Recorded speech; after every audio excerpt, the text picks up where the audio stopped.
So in the collection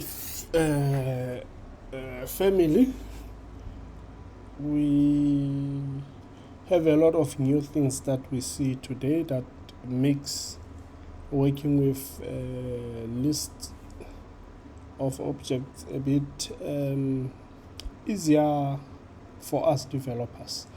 But before then, there were a couple of classes that used to help developers. I think that is before Java 1.2. Yes. So this today we call them legacy classes, or you can say legacy collection. So these are classes and interface that were used to store objects before the existence of the new collections framework. So we have vector, hash table, dictionary, stack, properties. So a vector as of Java 2 platform, this class was retrofitted to implement the list interface, making it a member of the Java collections framework. Unlike the new collection implementations, vector is synchronized. If a thread-safe implementation is not needed, it is recommended to use array list in place of vector. So you'll find that these collection legacy classes were actually retrofitted or maintained or enhanced in a way.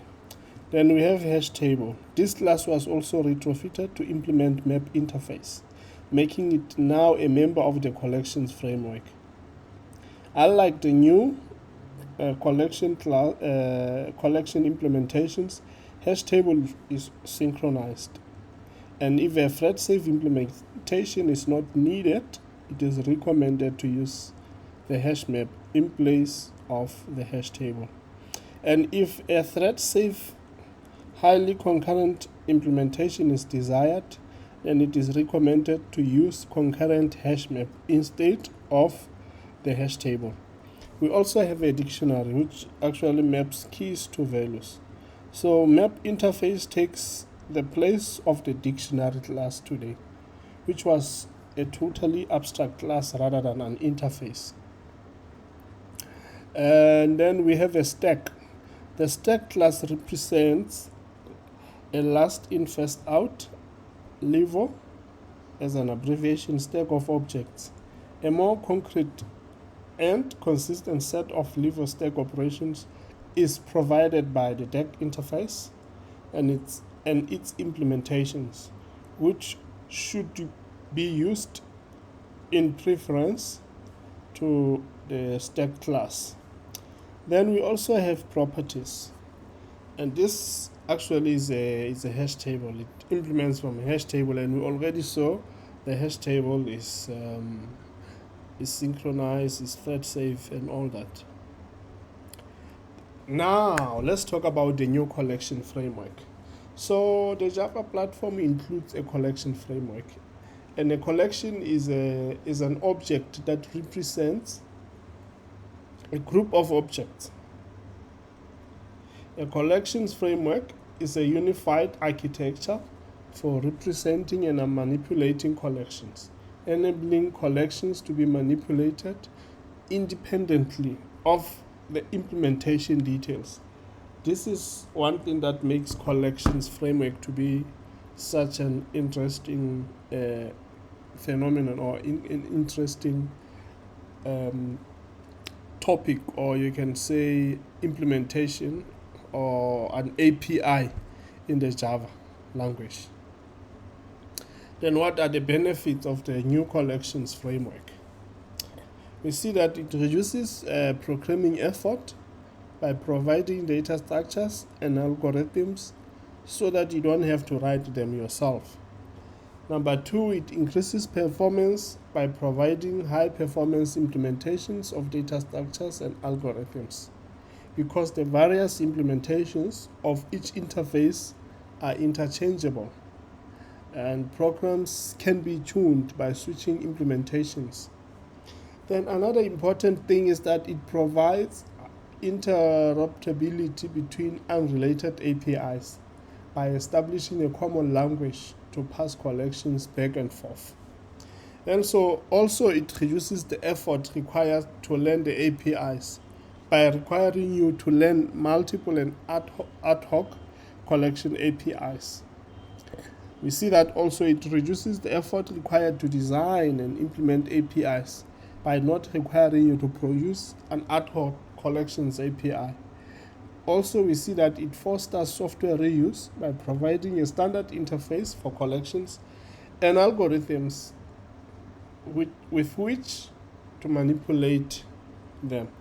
So we want to see now the collection framework hierarchy in Java. How does it look like?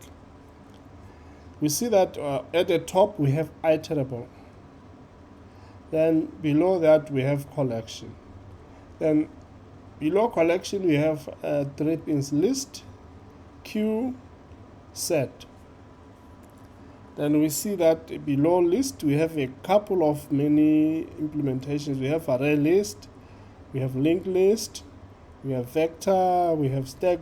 We mentioned that this vector is legacy, but it was retrofitted.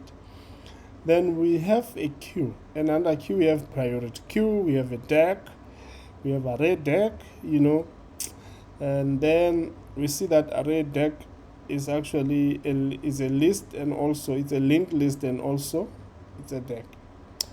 Then we have a set, and then we see that a set, we have a hash set, we have linked hash set as implementations.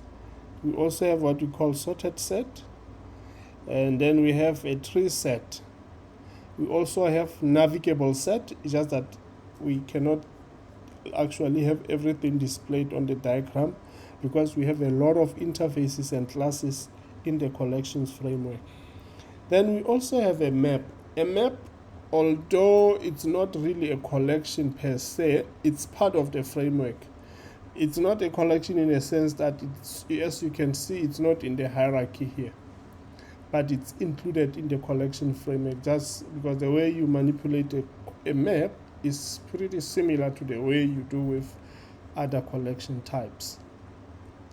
Then we have a head set, we have a linked hash map, under map we have a hash table, we have linked hash map, we have hash map. Then we have a sorted map, then we have a tree map. Then iterable interface. We see that all collections implement this interface.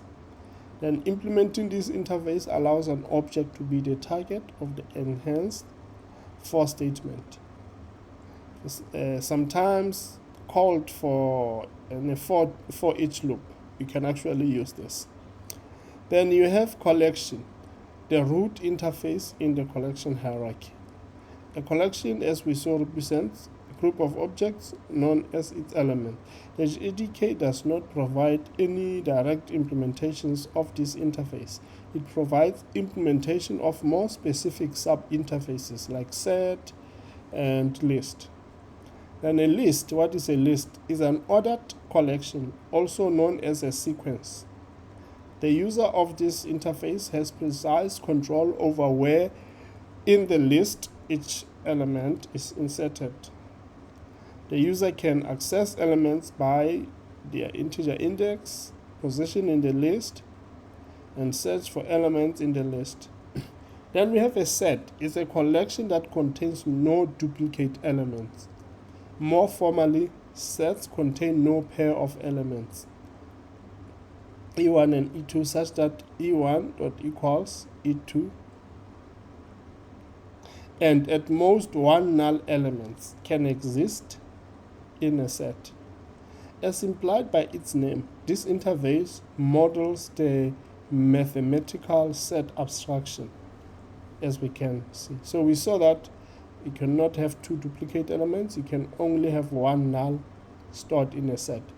Then we have a queue. Queue typically, but do not necessarily, order elements in a FIFO, first in, first out manner.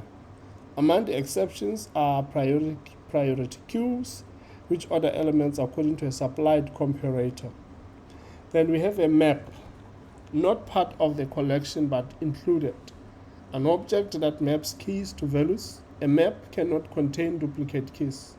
Each key can map to at most one value. This interface takes the place of the dictionary class, which was a totally abstract class rather than an interface. Then classes and interface. We saw sorted set in that hierarchy, which actually sort the set in ascending order. And how does it know? It will actually use the comparator or whatever comparable. If your things are comparable, then that will be used. Then we have a navigable set, which actually supports a retrieval of elements based on closest match. We will still see this when we do the practical demonstration. Then we have a queue, which models behavior of a queue. We have a deck, which is actually a double-ended deck. It's a queue that actually has both ends. You can enter in both ways. Then an iterator. An iterator provides standard way of accessing elements within a collection one at a time. JDK8 adds another type of iterator called splitterator. Then the splitterator are iterators that provide support for parallel iteration. And then JDK8 also added interface for use with primitive types, which is called primitive iterator. JDK5 changed the collection framework by adding generics. Before the advent of generics, the collections framework depended on an object class to achieve its generics in code, as you can say, because an object class, anything is an object, remember. So when generics were added in Java 5, the whole collection framework was rewritten, and they benefited a lot from the generics that was added in Java 5. We have lectures on generics that you can learn what we are talking about before these lectures in the list. Then accessing a collection via an iterator. So iterator enables cycling through a collection, obtaining or removing elements. Then we have list iterator, which actually extends from iterator, and it allows bidirectional traversal of a list. You can traverse both in both directions, as you can see. So list iterator method of a list returns an iterator.